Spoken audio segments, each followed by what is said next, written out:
Brian Myers is a North Korea analyst at Dongsae University. He joins us now from Busan in South Korea. Brian, how concerned is South Korea by these tests?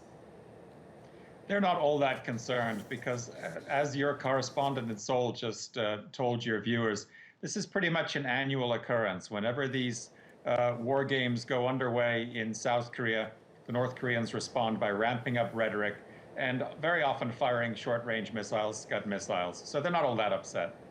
Well, if we take the fear factor out of it, then let's turn to the politics. China is an ally to North Korea, and even they are essentially calling for North Korea to calm down here. So what's the likelihood of that happening?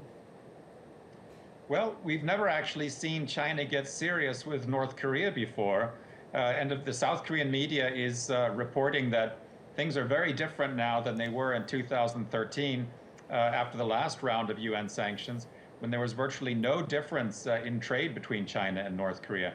So there's a kind of very cautious optimism now in South Korea that with the Chinese getting serious with these sanctions, and with the Russians also making much stronger noises to Pyongyang than they made in the past, that maybe North Korea might be moved to back down a little bit.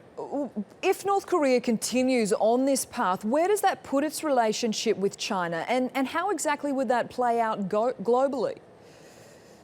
Well, I think the big problem for the Chinese, and this is the reason why the Chinese are getting more serious, is they don't want the South Koreans deploying this American anti-missile defense system called THAAD.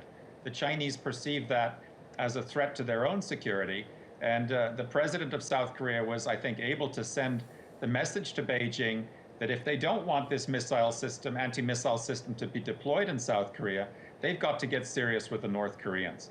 So I think that, yeah? No, sorry, please continue, Brian. No, I just think that if the North Koreans continue with these provocations and continue ramping up the rhetoric, they're going to come under a lot of pressure from China.